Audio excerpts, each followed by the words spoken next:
Hola and welcome back to Barcelona for Forge of Champions Game 1, Game 2 of Day 2. Yeah, I don't know where we're at. Well, we're I'm week Jake 3. Matthews. I'm Jake Matthews, joined by an Irishman and an Australian. Yeah. Sounds like a good setup for a joke. Game 1, Hyperion versus Digital Warfare. Very long game. Very, very long game. I think that's pretty much what we... It got to double Elder. Yeah. I mean, they didn't secure the double Elder. Yeah. But the fact it was at that stage and that's where they won is pretty ridiculous in the current meta, especially when you lock something like Heimerdinger, which is designed to end at about 25 minutes. I mean, I've legitimately not seen a double Elder get picked up since they introduced it. Yeah. It's insane that a game got to that point. Going into Game 2, do you think we're going to see maybe something a little bit more faster paced? You know, I think from Digital Warfare, your comp was good, aside from the fact you allowed top lane to get too far behind without pressuring bot lane enough. Yeah. You had Skarner start to go down there at level 6, but because of the Morgana pick, they were held under tower for too long to make that, to put down that pressure to get the early first tower, and that slowed their game pace down. And from there, you didn't get the massive benefit of Heimerdinger, and then as the game went on, Xerath started to struggle by being picked off. And I actually think that the main issue for Digital Warfare wasn't necessarily the draft, but the draft order that came out from them. Picking up the Xerath is almost like a bait. You're trying to bait them into thinking that that's going to be your mid laner, but you know, Xerath's a little bit far afield. If Digital Warfare went for a little bit more top lane priority as their third pickup on blue side, then they would have had so much, you know, bans thrown at the top side to make sure that Dr. Mundo, you know, could go where he pleased. And so if Digital Warfare did want to run a very similar draft, of a similar composition, what I want to see from them is, you know, one, Dr. Mundo banned, if not, Dr. Mundo picked, if not, something that can deal with the king of top lane, you know, and making sure that they are giving something over to Aragon to be able to deal with it. And it's weird, actually, that the GP gets picked up because typically GP as a champion wants to go late. Ignoring the fact that game actually did go late. Yeah. Normally you do want to pick the gangplank to go late. And versus a Mundo, who's a champion who typically late game is unkillable, you've kind of picked something that can't deal with him early. And that's how you want to get the Mundo. Because if you put Mundo behind, he is the most useless top laner in the game. But if you just leave him be and he just gets really tanky, it's GG at that point. Yeah, the big thing is it's so hard to put him behind because he's so strong right now that you need to pick something really specific. And I wonder, maybe that's just not in the champ pool, and they went, look, if this goes later on, we don't have any magic, or we don't have any non-magic damage. We need something with a bit of AD, and in the middle of a team fight, Gangplank's probably the best late game choice for that. But I think that was thinking too far ahead. I think they should have been thinking short term and going, we have a Heimerdinger comp, maybe something that also gets top priority is our ideal. I feel like the Gangplank did well in the late game to keep Hyperion at bay. His ult was good. His ults were good. Okay. Lots of map pressure. My issue was that his ults were great, edge. And he was able to wave clear, but Mundo just rounded him under tower. Absolutely. And he so needed to also be able to hold his own in the 1v1. The thing is, if there wasn't a Mundo, then you know that GP was having a great day. It was a Mundo though. It was and they knew it was a Mundo. And it was a Mundo picked third on red side as well. They put the GP into it. So I mean, you had options like the Camille available. You had a couple of the other kind of bruisers. Aurelia was still open. I don't actually know too much about the Aurelia versus Mundo matchup, but you know, there are champions who have an earlier power spike who can maybe deal with Mundo before he becomes uncontrollable. And especially when you're running a Kleptomancy GP as well, so you don't even have the health percent from the Grasp of the Undying. There's just a lot of factors that maybe left that game into a worrying state for Digital Warfare. I think the big thing for me is I was looking at things like maybe if you want to stop him in the 1v1, you go for things like Jax, but that didn't allow for the more team fight oriented comp they seem to be looking at. And even with that, I think Gangplank was forced into the 1v1, lost the 1v1, and Digital Warfare just seemed to struggle from there. Well, we're going to see exactly what will be dealt with this game as we go into picks and bans for Game 2 of the series. Hyperion have put Digital Warfare's backs to the wall. Swain, Aurelian Soul taken away so far. I mean, just sticking to it, if Rakan and Zoe are your next two bans, then nothing has changed so far. I do think that something does have to change when you are Digital Warfare. There's a lot of priority that Hyperion can put onto their first pick. Yeah, I mean, I was thinking myself that Digital Warfare picked Skarner in their early rotation, leaving Mundo to be picked. Yeah. Skarner's not high priority. He's very unlikely to be banned. and Mundo's a very safe pick into 90% of top laners. I'm amazed we didn't see the Nocturne as well. He was open, he made it all the way through picks and bans. Neither team really wanted to put too much priority on him. So maybe he makes it through again, maybe he gets picked up this time instead, as we have had the Rakan, the Aatrox, and the Zoe banned away now, and Digital Warfare looking to round out the ban phase with one last ban. There's still a fair few's open. Problem was the previous that they went for. I don't think that that's going to be the ban here. I mean, well, they're thing considering it's something from last game they're worried about. I think it's the Talia they're very worried about right now. Oh, No, okay, still no, concerned right. about To the stick to the Braum though. You everything. could see that they debated it, Yeah. but decided, look, Braum is a massive issue for us. We need to get rid of it. And it's insane because Digital Warfare could have gone for the Braum Lucian bot lane. They had two dual picks, so you never know. And especially with Rakan banned on the other side, you know they're taking away Xayah Rakan. You could have gotten the best duo possible. Biggest issue there is, though, if they lock Braum first, you get the Talia in response, but maybe Ness isn't that comfortable on it. Well, going to see what Hyperion do decide to pick up with 1 second left. It's going to be the Morgana as their first pick, so giving Snuggly his support. Let's see what Digital Warfare answer out with. This is the most important part for them, Yeah. is when we just see if they're going to stick to the strategy, if they're going to change it up. If they do change it up, where are they going? Lucian is available, was banned out in the second stage of banning in the previous game. No one had picked it up by that point. The reason it was banned out is because it can play very far forward if you try to go up the Heimerdinger. Yep. So if you start pulling ahead at all, Lucian just runs at you in the center of lane and you lose your priority. Well, it's a different play style now for Digital Yep. Warfare. They're stepping away from the Heimerdinger. It didn't really work out for them in the end as we move later. He was doing some work, landing some very good grenades, but I'm going to see Digital Warfare get their hands on the Lucian and the Talia. Okay. I'm really surprised that Talia wasn't the first pick here, but maybe they were worried about, okay, if they lock Heimerdinger, Fiddle next rotation, we just lose. Yeah. So they decide the Morgana is the most important thing they need to have to respond to that, and they get that. boy. Oh, okay. Okay. Rengar for Hyperion is going to get picked up. Now, the last Rengar I think I saw in the UK scene was Afflict when he went under Bimbo.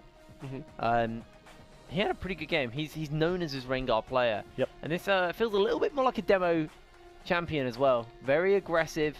Can maybe not go for quite the amount of invades that the Nidalee offers, but has a good spike at level 6, can go for some surprising ganks. Rengar top is actually considerably more popular, on top of the fact that you also have Rengar Ivern as a potential funnel comp. I don't think they're going for that. I do think But that is one of the best funnel comps. It is really funny. I know. It's a different one. Now, this time, going to be the Mundo picked up for Digital Warfare, so they're going to try their hand at the unstoppable top laner. Let's see what the answer will be from Hyperion. Obviously, Digital Warfare probably going to look to ban out the counters, so the Darius and things like that. Yep. This is basically Hyperion's comp from last game, the Digital Warfare got. They've Yep. got the Talia, they've got the Mundo. This time they have more control over the bot lane as well. Yeah. If you have Mundo win top lane and you have Lucian win bot lane, you're in a massive amount of trouble. I do think that it's very interesting that Hyperion strike back with a Rengar ban. We saw this in the previous scoring tournament when Talia got locked in as a first pick. The counter from Hades was Kha'Zix, really just looking to have this assassination type jungler that allows you to have the good matchup in the jungle. Plays into Demo's playstyle so well. I expect to see him looking to try and control Ness's pathing as much as possible by invading, setting up vision, meeting in the river. And for the Talia, it's going to be a little bit more difficult to have the map impact that Demo was able to in the previous game. I mean, the big thing for me is that Rengar could still go top lane. It's not amazing into Mundo unless you punish it early. And my worry from Hyperion is, can they be more proactive early this time around? Yeah. Especially now that you've gone for the same Ezreal Morgana lane. There's very few supports that you can lock with Lucian that doesn't get priority. Well, we are going to have a little look at the last few bans. Darius, Fiora, Vladimir, all taken off the board now. Hyperion going to finalize their last ban as the Rise. So what did Digital Warfare look to pick up here? Probably going to be their support and then counterpick mid once again. That would be the expectation. Something like Alistair would be quite good. I mean, Morgana is good into that. You can counter a lot of what they do. Yep. So maybe don't go so much engage as you do just flat damage, potentially. Just I tripped over my words. Just good look for the poke. A pokey bot lane. Yep. You've obviously got the Get that with Lucian Nami. and Nami. There you go. Nice and simple. Ezreal Morgana is going to be, again, another safe lane here. So pretty much more of the same as Adam is going to get his hands on the Orianna, and it's going to be Dan XD playing the Ornn. Now, Ornn is fine. He's safe early. And as he scales forward, he doesn't want to go deal with the Mundo, but as soon as you leave a Mundo split push, he could just force a fight on the 4-man group and get the 4v5 he needs. Well, one last pick for Digital Warfare that will be their mid laner. You've still got that Syndra available. I know it wasn't Vango playing it, but it's gonna be the Yasuo. Okay, so it's been banned away quite a lot. Was been left open. Didn't really hit on that. Very strong 2-item power spike now with the Phantom Dancer and the Infinity Edge. You get 100% critical strike, and you also just get 15% true damage on those crits as well. Yeah, I mean, it's handy, and I think the 100% crit chance is really what Yasuo is gunning for. Yeah. And with his Qs, he just does a large amount of damage, and the thing I'm looking at, the Yasuo to Leah combo is just, I want to one-shot you. I mean, I've seen a few Yasuo's actually build the Sterix second for survivability and like dual ability. Yeah. We saw that at Rift Rivals as well.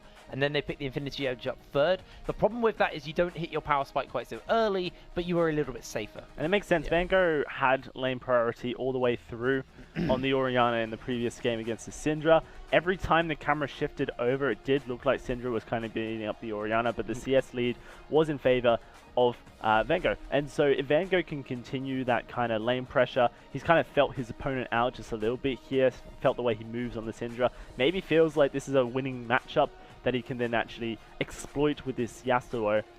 Yeah, and I think the big thing is Vango actually played probably the best on Digital Warfare in the last game. You saw him constantly getting good shockwaves on top of picking people off really quickly, specifically Snuggly. But I wonder whether he could do that in the Yasuo, wonder whether he'll be given an easy time, especially considering a lot of the carries are very safe with the Ezreal Morgana being locked in again. I would be looking at his laning phase to see how that goes, especially now that you've demo on the Rengar. How can he affect the lanes early on? Well, Adam's running that exhaust as well, so when he does get on top of him, he can obviously exhaust him. It's quite an interesting matchup, the Orianna versus Yasuo, because Orianna can poke him out early with obviously the positioning of the ball and keep him shoved. Obviously, once Yasuo gets himself the Phantom Dancer, he does have a better time clearing out these waves with his Q. It's weird because it's kind of like it's one of those like almost a skill matchup, but still kind of not a skill matchup. It's a very strange mid lane one where there's not a definitive winner in that lane, and it kind of comes down to the individual play and how you play it. Well, we say the individual play. Whether the jungler really pressures it on top of the individual and play that's is what I mean by individual play. It's all about the jungler. And the really interesting like aspect that team fights, you know, for Digital Warfare is that they don't have a huge amount of AoE knockup. They've got the Seismic Shove, which is going to provide it, the Nami Tidal Wave, but it feels like the Nami Tidal Wave is more a anti-Rengar tool, you know, trying to prevent the engage that's going to come through from demo. And so Vango's almost on his own here. He's going to have potential one single target, or I say single target, obviously it's AoE, but it's tiny range. Knockups, if he can find them to you know, key targets, you know, such as the Orianna, such as the Ezreal, then happy days. The question is, can he? Because he's going to have to kind of put in the work himself. I think the big thing is, in the middle of a team fight, can you stop Yasuo from getting that? Do Digital Warfare have enough pressure from the rest of their picks that eventually they might accidentally give themselves a good two-way knockup? And even if you only get the one-man knockup, that person will die if it's Seismic Shove that got him, or if you can then just get the Seismic Shove while they're in the air. Yeah, one of the little hidden synergies in there is the Kitty Cat delivery system, where you put the ball on top of the Rengar while he's invisible, speed him up with a W, suddenly he jumps into the middle of the team fight. It doesn't matter, because normally if you drive Rengar into 5, you're dead on Rengar. But this time when there's an Orianna shockwave to follow up, suddenly a team fight goes very, very differently, and your assassin is now sitting inside a big orb of damage, while also with the enemy team with very low health bars. And that's where the Nami is going to have to be key. Tidal Wave shuts that down immediately if you time it well enough. A lot of pressure, I guess, onto Professor Zen, who we criticized a lot in the previous game, due to his positioning, due to his play. It's about whether he got caught out, and on the Nami, considering he's not a big damage threat, maybe he just stays further back, just goes to the heals and, as you said, the peel. One of the things we do actually have to keep in mind as well, though, is the synergy on how well Hyperion play this, because Snuggly's on Morgana, So obviously, if you turn your eyes towards Professor Zen on the Nami to be the disengage, what happens if there's a ball sitting on top of a black shielded cat? Suddenly you have no way to disengage him from leaping into the crowd, and then you get the big ultimate combo. So counterplay by counterplay by counterplay. It's a bit of mind games. It's a lot of communication to perfectly execute all of these team comps, because Digital Warfare, if they're playing around each other very well, they're playing with their smart heads put on, then suddenly you counter everything Hyperion want to do. But if Hyperion also are communicating well, they have a way to just make sure that they are guaranteed a big wombo combo. And that comes back to everything we said about Hyperion in the previous game. Was a lack of execution, was a lack of commitment, was a lack of agency in their play. They've got a fairly, good composition for assassination and for high burst damage. Can they pull it off? I guess that's the real question, because in the previous game it didn't look like they were quite making the marks. Yeah, I mean, their early game was good, and then they just seemed to drop the ball as it came into the mid game, slowed the game down heavily. They got to late game and they managed to win, but at that point they'd had a 6k gold lead for pretty much the whole game, and then by the late game they'd only extended that to 9k, which, while it's a huge gold lead, when you already had a 6k one, the game should already have been over. This game actually is very different though, because of the picks and bans. Now, Hyperion have picked a team comp which forces them to play aggressive, forces them to commit for the fight. We haven't really highlighted the fact that DanXD is on Ornn, who has some of the best long-range engage in the game. So ignoring the fact that there's a potential for a wombo combo, just the engage they're going to be able to have is going to be massive. And Nami, yeah, you can tidal wave one thing, but you can't really deal with everything if they're layering it well. Yes. That all assumes that they are ahead or even. Yes. If you can use the lane priority you had with the Mundo previously in the other game that Hyperion had, and if the bot lane again from Digital Warfare's side can start getting priority, it could seriously impact whether that engage works out for Hyperion. And I think this all goes back to the junglers as well. Yeah. Seeing whether or not the junglers, we've gone in a big old loop here, lads. If the junglers can alleviate, well, especially Demo, if you can alleviate the pressures in the Hyperion lanes early, then you come into this mid phase where you're even, like you said, and then the team fights can happen. Then you have to pull the trigger because your team comp wants you to. You can't play safe. You can't look for mistakes. You just want to be forcing them into unfavorable situations. And Digital Warfare, Nessie wants to make sure that he continues to assert pressure for the lanes and make sure these high priority lanes do come through. I think that was one thing that he wasn't able to do on Skarner as well. There was attempts, don't get me wrong, but it was onto Morgana black shielded targets often, and Snuggly kind of just made him fish food. I want to see in this game whether or not with the Talia you've got a little bit more mobility to yourself. Level 6 you have a lot more map changing strategies available. Can he actually have the impact necessary? It didn't feel like the Skarner was the pick. Especially the way they played it in the late game, Digital Warfare. Talia, great late game scaling. We'll have to see if she can continue to be the jungle presence that we kind of expected her to be in the UK scene especially. Yeah, I mean, that is just Talia. She's very good at the moment, and if you're good on her as well, you make her look especially good. If you're weak on her, unfortunately, the seismic shove is so important, especially into the late game combo. If you're continuously missing them, you're kind of poking with Q, and you have to rely on actually being in range to land that Q. Yep.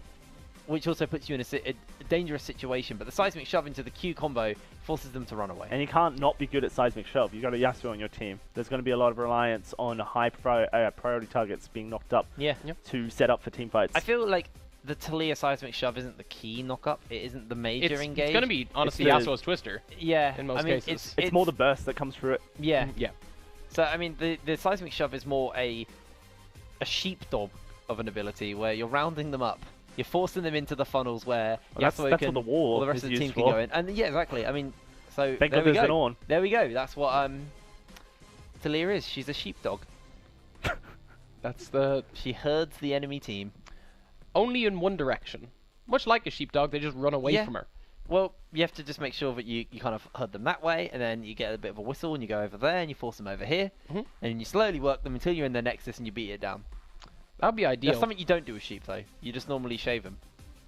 Yeah. They love it. It's generally called shearing. I feel like if you shave a sheep, you've done something wrong. I mean, yeah, just guy pulls his razor out and some shaving foam. Growing a bit of a beard, mate. Yeah. Anything to input onto that? Yeah, I feel like you've been sitting out in many sheep be shared in the past. Really? In a fascinating process. No. The animal is very docile, loves it. I remember I saw very comfortable in the process. I remember I saw a sheep that got lost once, and by the time they found it, it had grown like this massive coat that was like overheating it. Yep. So they took it off. It was actually too heavy for people to carry. It's really important that you Yeah, actually you have to. Yeah. I mean, that's years of breeding, I suppose. But the fact is that if they don't shear them, then they're very uncomfortable. And then we get to make socks, which we put on after our trousers. Woo! We came back again. Oh, the big loop this time. I'm going straight back to yesterday. Yeah. Well, good. I'm glad we've had a little chat about animals and sheep mainly. I mean, otters are your favorite animal, right? I love otters. I mean, really we're love talking otters. about animals. We might as well just ask cats or dogs. That's fair. Yeah, that's a good one. Dogs are better generally. I like both, but it's really hard for me actually. No, you 'cause have I do to like choose both, one. But I think my dogs. I couldn't live without my doggies. Yeah. Yeah. I think I'm a cat guy. I mean, so don't get me wrong. I love both dogs and cats, and I'm a big dog person. But when it comes to animals, I think if I had to choose one to live like in a house with me, it would be a cat. Yeah, but I mean, the dog. I mean, if you're confining a dog to a house, yeah, maybe. But if you have to take the dog Where else out do you keep your dog? outside, Yeah, some Outside. people keep them outside. No, I mean, like, farms obviously. and stuff like that. The Yeah, dogs- I mean, dogs you just want to kinda give them a bit roam. of sheepdogs room. and- Yeah, Like sheepdogs. the cat Border will never collies. mind where you put it, Yes. whereas the dog needs a bit of space to roam. Can we around. get back onto otters? Yeah. Like, I really like otters. They're I remember you cool. tried to sell them to me once, and I think you described them as I was some literally- mixture of so snake, what they are is they are aquatic cat snakes with Yeah. little hands. They have people hands. which made them sound way scarier than they are. Well, actually, unfortunately for me, we're going to stop talking about otters and we're going to load through onto this game to see whether or not Digital Warfare can tie the series up by Hyperion. So, gentlemen, over to you. I think Digital Warfare have that potential. I mean, they have a lot of priority in their lanes. It's about whether they can use that very quickly. And again, gotta look at that jungle matchup. You've got Rengar into Talia, and Deathbrush plays right into what Rengar wants to do. Uh-oh, Ness is in trouble. Oh, Good no. binding comes through from Snuggly. And that is going to be Demo jumping for first blood, taking that kill in the jungle. Demo has found the jungle matchup that he wanted. Yeah, I mean, you can go with Hunter's Talon straight away here and give yourself a much quicker clear. Or you can just go for the longsword in case you run into Talia for the extra damage. Yep. That's also more standard because you generally like building Tiamat early on Rengar. Yep. In the jungle, so you can see that here. So Is he in vision this entire they've spotted time? Talia. You see, they walk out the left side of the brush, so they can't be seen. Yep. And they managed to get the Morgana binding just out of vision. Ness doesn't respond in time, gets clipped by the end of it, and quick cleanup from there. Yeah, I think I would have liked to have seen actually blue side vision that entire time just to really get a good idea of how that went down. Mhm. And that's first blood going Hyperion's way. It is going to be a jungle invade as well onto the red side. They do move on up to steal away this red buff. You have to assume that it might be known. I mean, they are on a ward, Yep. so that'll make it pretty easy to know. Do you think that makes it known? Yeah. Unless Vision? they're not paying attention to their minimap, they probably They didn't know ping what's it. going on. They didn't ping it. That means that And- they might not know what's happening. They have a ward on the enemy red as well. Yes. So Talia's just going to go pick that one up. Look at this though. Demo's making his way all over Oh, to he's the too red scared. side. Can't commit to that red. Yeah, and that means he moves away. Warning pings! Warning pings! It's a scary Rengar! Level 2! Ah! Yes. Indeed. Rengar looking pretty scary with that first blood. I like it. I'm just cosplaying a jungler. Fearful for your life? Or was that cosplaying the Rengar? I presume it was the scared Talia. I mean, the fact that you couldn't differentiate what I was going for there means that I've lost faith In your cosplaying ability? just in you in general. Oh, in me. Okay, that makes more sense.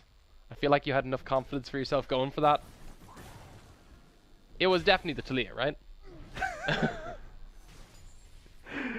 Yeah, it was. Nice. Nets here. He's being put behind. Not what you want. Let's see the rest of the lanes can kind of hold their own. It's what you need for Digital Warfare here. You can see Van Gogh moving forward. Demo approaches. I like the wind wall there, just in case Ebola came out. Yep. Because that could have been a very quickly turned fight Of course. with Demo's flash available. So they get themselves out of there. This is a good start though. It kind of shows that Van Gogh very comfortable on this pick of the Yasuo. Already looking to try and set up these mid lane advantages. Do have to hit your abilities though, or else it doesn't work. Red moving forward, onto Snuggly, onto Yusa. Ooh, lots of damage coming through from the Lucian. Yeah, and I mean, if people were wondering why they'd been pushed in early, Lucian level 1 only struggles because of the Morgana. When you throw down the Tormented Soil, you can get very quick lane priority. Yep. That's why they ended up under their own tower. Now they have the damage with the level 3 or even the level 2 on Lucian that they could just push up. Yeah, and they have Ignite available still for Professor Zen. Snuggly's already used theirs for the first blood. Is coming back up though.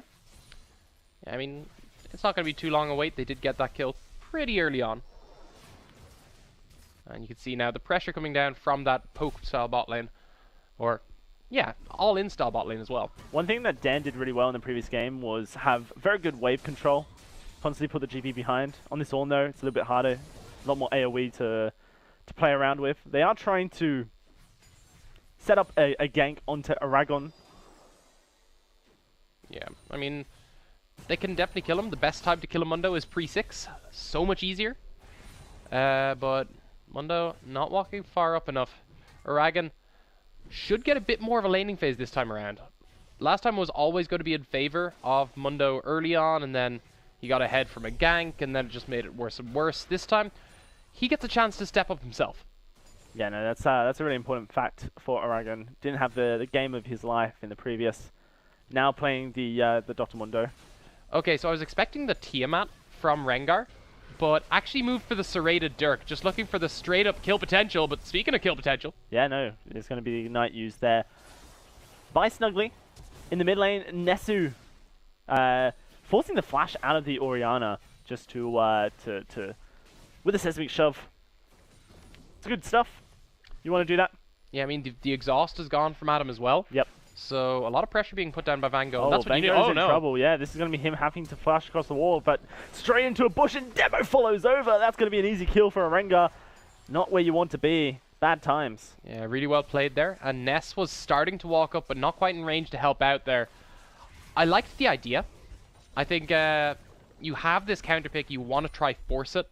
And you managed to force the summoners from Orianna, but forced to walk out the bot side of the map. And Demo, once again, right as in game 1, in the right place, right time, picks himself up a kill. Yeah, really nice stuff. Here's the replay of that Rengar kill coming forward, and it was just from the bush. It's just the wrong way to flash as well. Yeah, a really nice flash from Demo to follow it before Yasuo could get out of the brush range, because as soon as he gets near that minion wave, he can E through, get away from that. Yep. Quick response. Yeah, quick response indeed. Aragon's pushing this lane very hard into the tower of Dan. Has hit level 6 on this Mundo. Now going to fall back, go shop a little bit, have a bit of a time of his life. Yeah, I'm saying that too much. Time of his life. Living my best life.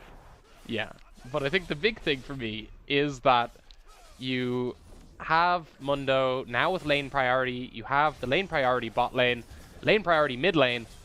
You should be starting to shut things down. It's only the jungle matchup that is keeping Hyperion in the lead, and it's a 1k gold lead so far. I would imagine it's entirely on Rengar. And look where he is.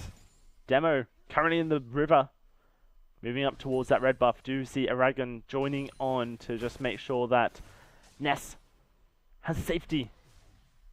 Yep, and you can see there was Dan XD walking down there as well. Did have the Ornn ult available, just in case it got a bit too dicey. But nope, they end up just walking away. Not worth trying to invade on this one, especially with Van Gogh having priority mid. Could come collapse on that play. Bit of a CS lead starting to generate in the bot lane for Bread. It's exactly what you want when you have a Lucian into the Ezreal. We'll have to see if they can continue to pressure that so far. Not really been a huge attempt at a kill. The Ignite from Professor Zen still waiting to be activated. Yeah, they're still trying to find their openings, but Datum is alright. Yeah. Potentially being traded on. I thought the Twister was going to come out. Oh no. Good. Adam seems very good. Here comes Demo, stalking his prey. Van Gogh, can he get away? No, he can't. That's an easy kill coming through. The third for the Rengar. And in fact, it looks like Ness is in trouble. Yusa chasing on down, Snuggly looking for the binding and the damage. Yusa flashes forward. Good flash does come through from Ness to keep himself alive. They should be able to win this fight. You would think so. Bread is trying to come forward, but you have to remember that Adam in the mid lane could rotate down with Demo. Yeah, I think that's what scared them, but they could have both walked around the same way and completely cut them off there. Instead, you had Nami walk around the long way. Bit of a strange play there from Digital Warfare. Especially considering that was definitely an over-aggression from Yusa. I want to see how he got caught out. I guess it was just a Morgana binding. I mean, makes the most sense. Potentially just pathed wrong. Yeah. I mean, could have even just been pathing towards bot side, not expecting to run into someone, but Yep. so low to do that. Well, it looks like they're going to look for another fight. Flash Force, Snugly. Here comes the tidal wave. Looks like Yusa wants to hold his ground. Bread as well doing the same. The Rengar is bot side, but no ultimate. They didn't seem quite on the same page there. You saw the Nami tidal wave come down, and Lucian didn't even walk forward. Yep. I think his cooldowns are down, and I think Professor Zen just playing maybe a little too hypey there towards the end. Let's have a look at this this kill in the mid lane. Great shockwave pulls Van Gogh back in, and he wants to kind of commit. Yeah, and from here, Demo just needs to get in range, and he kills him. You have the extra move speed, on top of the fact. You then get the little bit extra as well from the Orianna. Yep. As he turn around. The Ignite was also thrown down by Van Gogh. I think he was hoping that he could keep him under tower a bit longer, but just immediately getting burst up because you have, of course, gone for the serrated Dirk early as the Rengar, and now already got himself a Duskblade. Yeah, it's disgusting. Ban it. It's like the most saddening. That's disgusting. Ew. Get that out of my game. I mean, this is exactly how Demo wants to play League of Legends. Hyperion have a huge advantage. It only looks like a 1.5 gold lead, but it's a 3-0 Rengar with Duskblade. Heading his way down the bot lane, there is a ward in that bush that Snugly's in. The control goes down. That will signal to Digital Warfare that shenanigans are on the way. However, I don't even think they can survive them, even if they wanted to. Yeah, and again, this is a really good early game from Hyperion, and generally, if you have consistently good early games, you point to the jungle. This time, it's even more obvious that it's the jungle, because he is, of course, 3-0, picked himself up a Duskblade. Big shoutouts to Demo, as he's done a really good job for Hyperion here, and even previously. Cullen comes out to try and clear the wave. It is going to be Bread into Yusa. It is going to be Demo making his way downtown. Bread is low. Ignite's there and he's homebound. Ness coming through the wall. Teleport as well from Hyperion. Dan with the Ornhorn. What's even happening? It's fights across the table. Shockwave. Van Gogh gets hit. Demo's coming in, jumping on in with the Rengar. He is dead, Areno. And Demo goes on a rampage whilst Hyperion push down this bot lane. There's nothing Digital Warfare can do. Hyperion just constantly applying pressure, making it work. You have this ahead Rengar, going to be able to pick himself up some kills, and I love that song. 1,000 Miles. It's a good one. It is. Nice rendition as well. We'll call it the League version, maybe the Hyperion version, if they want to sign Dowsey as their professional songwriter. Dowsey GG on Twitter with an @ symbol in front of it. You want to give them your business inquiries email, maybe? It's in my description. Ah, good. Yep. I mean, here's the replay of that fight. Van Gogh felt like he was safe. Yeah, I mean, you run across the Scuttle Crab again. It's the extra move speed coming in. Actually, he wasn't even getting the move speed from the Scuttle. It was gone the other way. Yep, and Just doesn't matter. That's what makes Van Gogh feel even safer. Yeah. I mean, but it's a. Do you know what Rengar does when he ults? He goes faster. And hunts people down. And I mean, I feel like he hunts people down, goes faster, has picked himself up a bit of armor shred. No, when he ults, what happens? I mean, he gets hypey. I'm wondering which way you want to go with this one. So I think you're just going to have to state it at some point. Invisible. He goes invisible. Ah. You can't see him.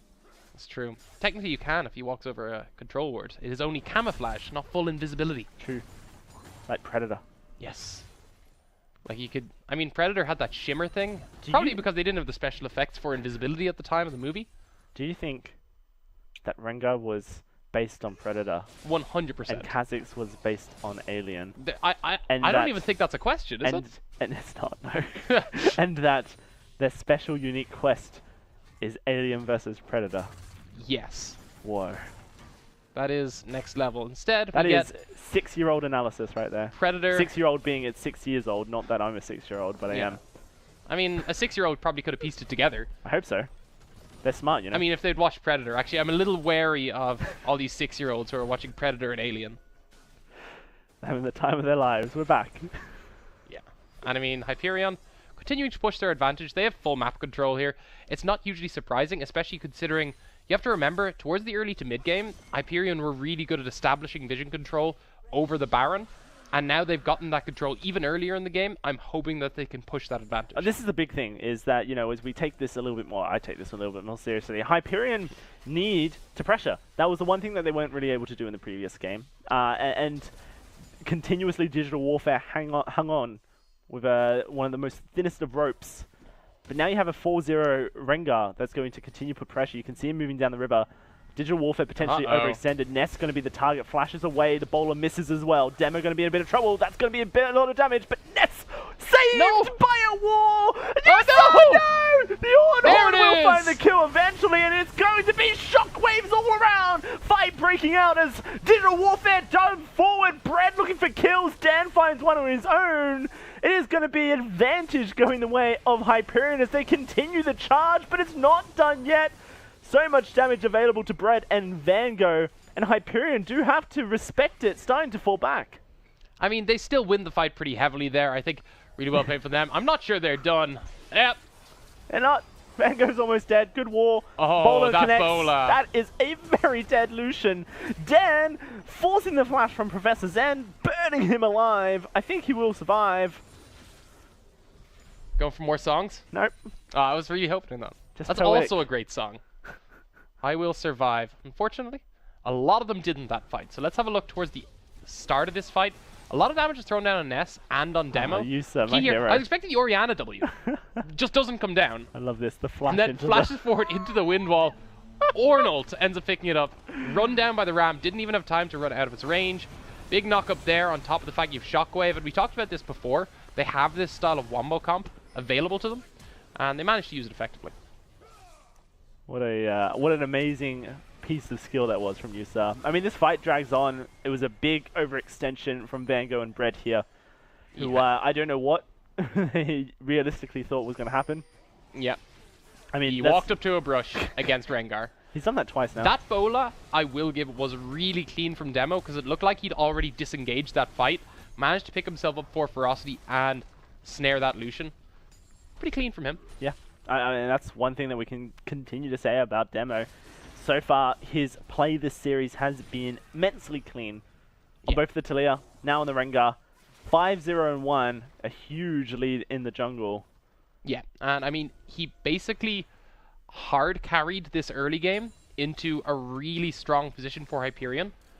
You'd think it's a wider lead than 3K, but you have to remember 3K at 16 minutes is still very, very noticeable, especially considering most of your lanes are behind in CS. Yes, that's a really big factor. When you look at the top lane, 30 CS in the lead for the Mundo. In the mid lane, it's almost 10 CS. In the bot lane, it's almost 20 in favor of Digital Warfare. Even in the jungle, it's neck and even. Like, from Digital Warfare side, they picked 3 lanes with priority. They only need to go even in the jungle. Even if they fell a little bit behind, it's fine. That's not a little behind. No, not at all. Here comes teleports from Dan. Ornhorn ready to go, looking for the setup. Not going to connect with anyone just yet, but Demo has found an army. Knocking up Dan under the tower. I say Dan, it's a Ragon, I should say. Hyperion diving forward, oh my goodness, that is a lot of damage onto Ness, but Demo's been taken out! Looking to try and trade it forward, Dan onto a Ragon, but the Mundo in the middle of the fight, just happy to do what he's doing. Vango's cut off, can't quite get into range. Taliyah wall knocks out your own team, it's kind of sucky. But Vango might be able to get into position, they're definitely looking for it here. Bread over the wall is going to be Dan's sacrificial lamb, there it is, finally connects, and it's on to Adam as well. That's going to be the stopwatch, trying to keep alive.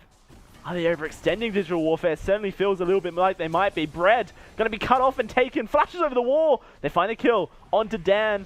Have to potentially fall back now. That was a long one. It was. 2 kills in favor of Digital Warfare over the entirety of the fight. Over aggression from Hyperion. I think they could have made that play aggressively.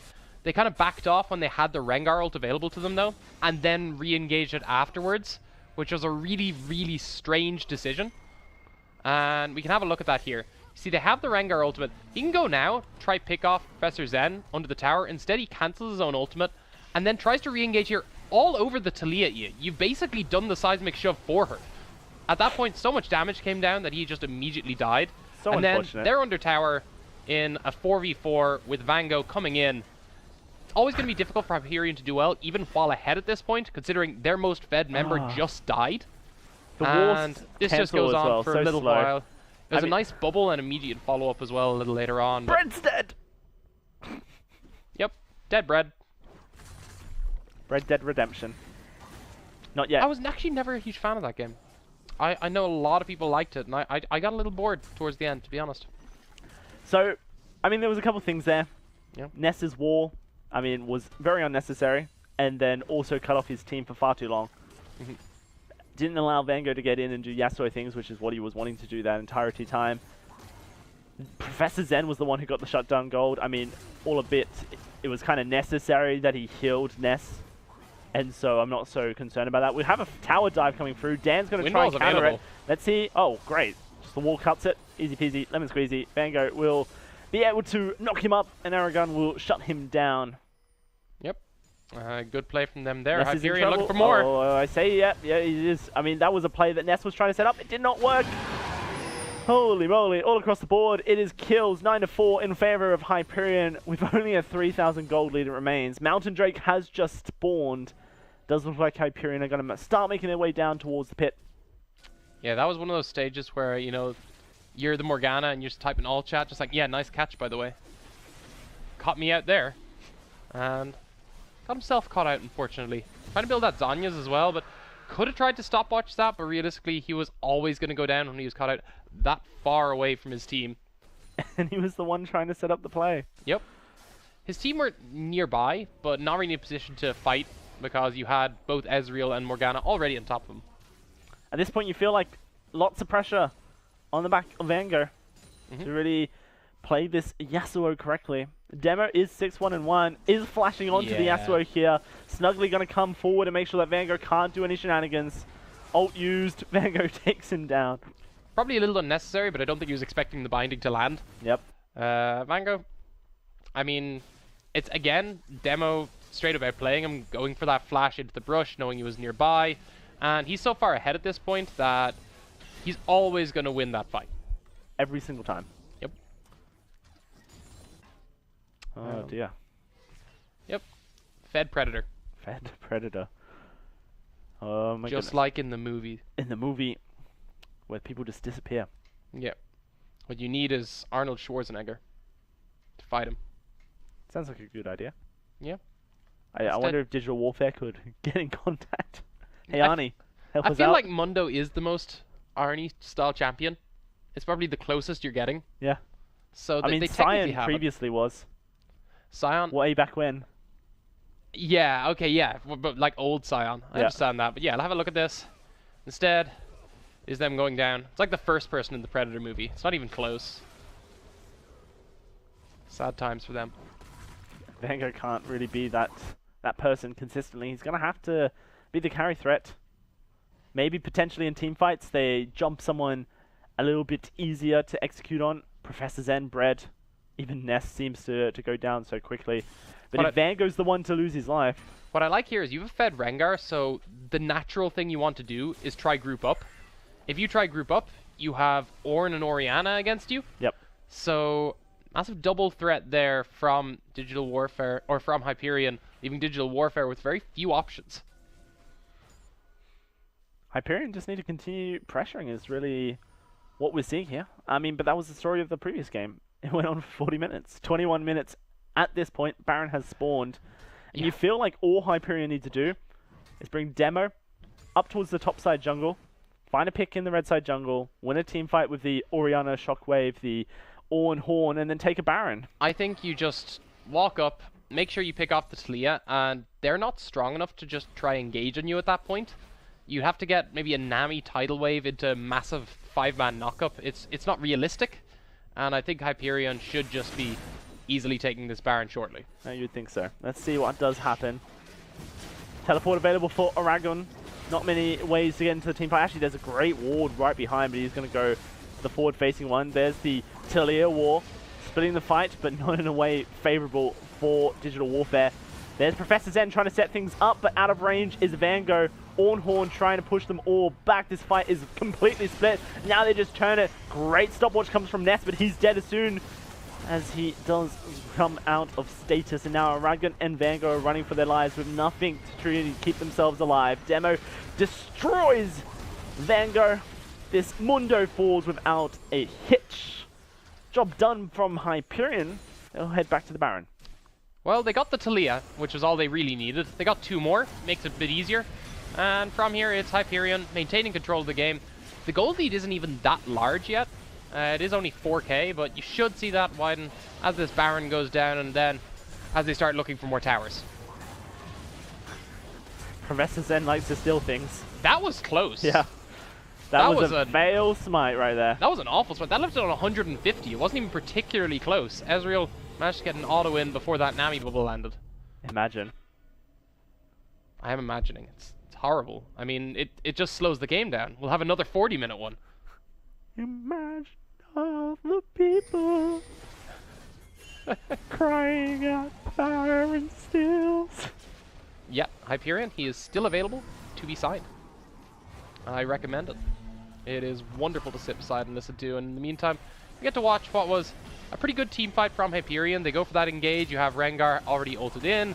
The Ori ball, previously Jake mentioned that in the desk as well, how you can just throw the Ori ball onto Rengar and make that engage work. And, I mean, while this fight looks really cool, it was almost a guarantee for Hyperion at that point. Yeah, and it was pretty just stand day at the office. Oh dear, okay, Adams. I love that we just cut back into action like that. Yeah. Here's the action. Yeah, goodbye. Professor Zen's dead. Vango is in the middle of a fight that he doesn't want to be. There's a good Zhonya's. There's a dead Yasuo. I mean... Oh no. Yeah, this game is a bit rough. I mean, maybe Digital Warfare can defend under towers, but after that, Hyperion really should be just forcing it. They have a 10-1 and 3 Rengar. He's so far ahead. His gold must be huge if you actually look at how much gold he's worth as well. Aragon trying to hold Dan up in the top lane. The Talia will come forward. Dan going to start the retreat straight into Bread. Yeah, right now they're just pushing down the bot lane. We've seen this happen before yesterday. Dan, in fact, even putting pressure onto Ness as well. Not what you want to be. Have to recall quickly because the Baron wave is pushing down. That's going to be the push coming through from Hyperion, who's going to take down this tower. Professor Zen has to be careful that he doesn't get engaged upon too early. Inhibitor tower does fall. Does look like Hyperion are going to play things respectfully. Adam is low on mana is about the only reason they couldn't continue that play. Also, Yusa was taking mid lane. Yeah, but I mean, that's perfect. They get another tower. Yep. I don't think he needed to be in that bot lane. I don't think they would have gotten any more by him being there. They get themselves another tower. They can just reset, use the Baron again just before it goes out. Yeah, absolutely. Hyperion now up by a huge portion of gold. Let's see exactly what happened. It was just a death bush hoping for Adam, but a great respect flash comes through. And honestly, that's the kind of thing Ness needed to do when the bindings came out and just hasn't been able to in a lot of cases. And Demo cleans it up. I think the big thing for me is that Snuggly has been really good at consistently landing these bindings, so once the flash has been forced, they're landing nearly consistently. Yeah, really nice stuff from Snuggly. You can see why the Morgana has been a consistent priority for Hyperion, who are looking to regroup, potentially mid, potentially bot. There is a Cloud Drake. Oh, was it a Cloud Drake? It is indeed. Yep. Respawning. I mean, movement speed is nice. Yeah. Especially when you got a Rengar. Absolutely, and you have the Shirelias as well on Morgana, so really quick rotations whenever they want to. And you've seen that. Whenever they get an objective, they just Shirelias and run out of there. And with Cloud Drake, they'll do that even quicker. Yep, absolutely. I have to feel like for Digital Warfare, things are starting to slip away from potential comeback zone. I mean, you have the GA built on Rengar as well. There's a lot of people you need to take out that you shouldn't really be given the opportunity to. And now with the open inhib, this should be a quick fight. Here comes the Rengar, here comes the Ornhorn. Dan looking to try and knock up Bread will miss. Demo not going to look to try and jump in, but this does push the entirety of Digital Warfare back, and the inhibitor will go down without a contest. Hyperion now walking away, being escorted here by Ness and Vango. The rest of the team, though, not so keen to say hi to the VIPs. They should just be regrouping. Like, Ornult isn't the longest cooldown in the world, it's already a quarter down. They should regroup with another lane and just make the exact same play now that the inhib is going to start pressuring that. Mundo's probably going to be the one to go deal with it. That's totally fine from them. Yep, regroup in probably the top lane. It's where you would want to be. Yeah, and then have that inhib pressuring as well. That's how you do this in a more standard way. Try speed this game up. Hyperion, again, maybe it's a little longer game than necessary, but if they can take this, if they can make that style of play, this should be over still relatively soon. That's a good point, because other people in this tournament are going to punish the lengthiness that Hyperion are showcasing. We'll talk about that later. If in fact Hyperion do finish this game out soon. That's got to be the expectation. I mean, they're so far ahead. They have an 8k gold lead, roughly. So, should be pretty easy for them to do so. Oh dear, Vango caught out. Nowhere for him to go, but towards the grey screen. Oh, Is alive no. for now. Demo's jumping onto Professor Zen. Is going to fall down. Vango survives. It is important that they keep the Yasuo alive. Yeah, and they're just doing what we expected. Go pressure that top side. You know someone's going to have to go deal with bot. And pick yourself up, first of all, the free outer tower. Yep. Or the free inner tower, but also start pressuring the inhib. Yeah, and you know, in our next series we'll see Misfits go up against Enclave. That's going to be fairly exciting as two top Premiership teams head up against each other. The winner of this series will be playing up against the winner of that series as well, and that's what Hyperion potentially have to look forward to. Red tower will fall here. Inhibitor going to be pressured. They're jumping in onto Adam, but he's still alive. Shockwave knocks back the Mundo. Vango, great tornado, but it's not enough. Ness can't get involved in the fight. Aragon's being taken on down so easy. Bread, potentially dead, is going to be the Nami tidal wave to try and give him some room. Demo moving forward, and he's rooted up a Talia, who will die in just 3, 2, 1. I did it very quickly because I mistimed it. And the Inhibitor now falls as well. Hyperion with only Adam down. Looking on from the grey screen, will be taking down Nexus turrets here in a much more timely fashion. The Nexus will fall, and Hyperion will take the series 2-0 over Digital Warfare. And yeah, I was hoping they'd take the Nexus before you finish the sentence, but yep, they take that out. Well played from Hyperion, much better played this time around. They played a lot quicker. Again, we're talking about they played it that little bit slower. It was 29 minutes when realistically they were far enough ahead to make that closer to 25, even slower. I'm currently quite confident because I said this was going to be about the junglers, and I was right. My God, that Rengar was fed, and that fell apart real quick. That pinned to These your side. are a lot thicker than the normal casting headphones I use. Yeah. Yeah, I mean, there's not really a lot of analysis to do here. Rengar was strong. Demo was pretty fed. Have you seen that like picture of the fat lion sitting under a tree and someone goes, well, someone fed Rengar? That's pretty much what happened there. And I think we can all agree that Vango fed Rengar. Yeah, I mean, you could see that every fight. It was like the team fight wasn't executed perfectly. Doesn't matter. He one-shot someone. They win. That's literally all the analysis on it. It was a lot faster game from Hyperion, definitely looking more on form in this game. Game 1, very shaky. Game 2 felt a little bit more together, a little bit more in control, but in a way, is that just because Demo was super fed, or was it because, okay, they got their head in the right place and they really pulled it together? I think it was the Demo being super fed. Honestly, they didn't look like they changed their playstyle hugely. They still lost all the lanes in terms of priority. It was just that Demo was so far ahead that he was able to pressure them early much quicker than before, especially considering he'd gotten first blood. And you see at this point, they don't use the Ornald that well. It just doesn't matter because Demo takes them out straight away. It literally was used to zone Nami out, which then they turn it around. Do go for that wombo combo with the Shockwave Kitty Cat, but it didn't actually land because of a really well timed Zhonya's. Yeah. But I mean, overall, like, it's hard to they say played it well. that whether Hyperion won that game or Digital Warfare lost it, because whilst Demo was very far ahead, it didn't feel like Digital Warfare ever really did anything remotely close to contesting the team fights. Yeah, considering you had lane priority, you should have been able to try shut down how easily he was finding picks. And not only that, there was just like every team fight that they played was not coordinated in any sense of the word. Even the one team fight that they won, a Talia War stopped them from acing the entirety of the team. There was no way Hyperion walked away when Demo went up after the Nami in the top side and then failed, and then, you know, they picked up the kill onto Demo the first of the time they killed the Rengar. Ness just basically entered his team by throwing a wall through it and saying, Vango, yeah, and you know what? You know how you want to knock everyone up and kill them? It was a really poorly placed wall, and they didn't cancel it out as well. I feel you can just press R again and it goes. The big thing is it comes down to, like, you've lost all momentum in the game. You finally found a swing, but at that point, maybe your head's not quite in it because you've been struggling to deal with Rengar all game. Yeah, you finally killed him, but I'm not even sure they were expecting to because he jumped straight through to Liai. The seismic shove had missed. And this time as well, the Mundo was a big point.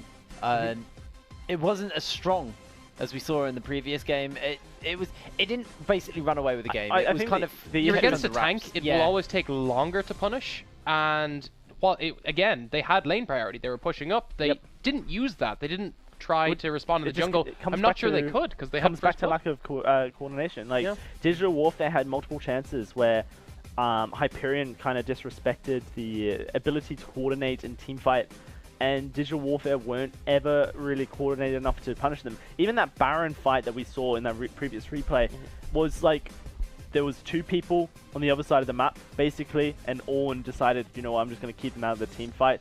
The Talia wall went through and literally did zero.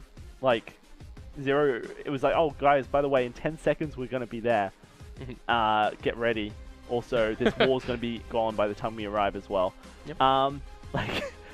I don't really feel like Digital Warfare had a really good grasp of their composition, which is fine. I mean, you can pick a composition and maybe not fully appreciate the win conditions. That's something you can go back and work on. Digital Warfare is an open bracket team, and so they will have time to be able to... I think that's the big thing to take from it, really, is they are an open bracket team. They did get through as well through a disqualification, so they hadn't seen a lot from them. I like that they tried to bring in a different strategy. It slowed the game down. They had their openings, couldn't quite execute on it. Yeah, and that's the important thing that I feel is that in the game 1, they looked like they were executing at least towards some of the win conditions of their composition. Better for sure. Yeah, and it's the Heimerdinger composition, which so far in Forge Champions we haven't really seen anyone execute too well, and we know it's very strong. So, I mean, that's a coming of hope. Digital Warfare, clearly a team that has experience as a roster and that, you know, have chances. Potentially we'll see them in the next scoring tournament if they make their way through the open bracket again. Yeah. But I think Hyperion's the main focus here. You know, next week they're going to be playing up against the winner of Misfits or Enclave. Yep. And this is going to be a very exciting series coming up as well, Misfits versus Enclave. We'll talk about that a little bit more after the break. Do you want to just kind of round up a few points here with Hyperion and Digital Warfare? Snugly, as a support, you know, had quite a few good moments across this entire series, to be fair, as we are going to see a replay, and we'll probably see him get one shot and just completely negate what I said. This is actually them trying to get a pick onto Adam. Yeah, I mean, they go for it, but instead, Demo's nearby. I mean, he doesn't even have to be that close. He just ults and someone's dying. I mean, yeah, he just 2-shot an army and then just finished up a Yasuo like he was nothing. Yep. Not fun. Not fun. Right, with that, let's have a little look at the bracket and see where we stand. Like you said, winner of Misfits versus Enclave will be taking on Hyperion Esports later on next week. Obviously, XL and Diabolus will be playing at the same time as well, going through towards that final stage for this qualifier 2. Who are we expecting out of Misfits and Enclave?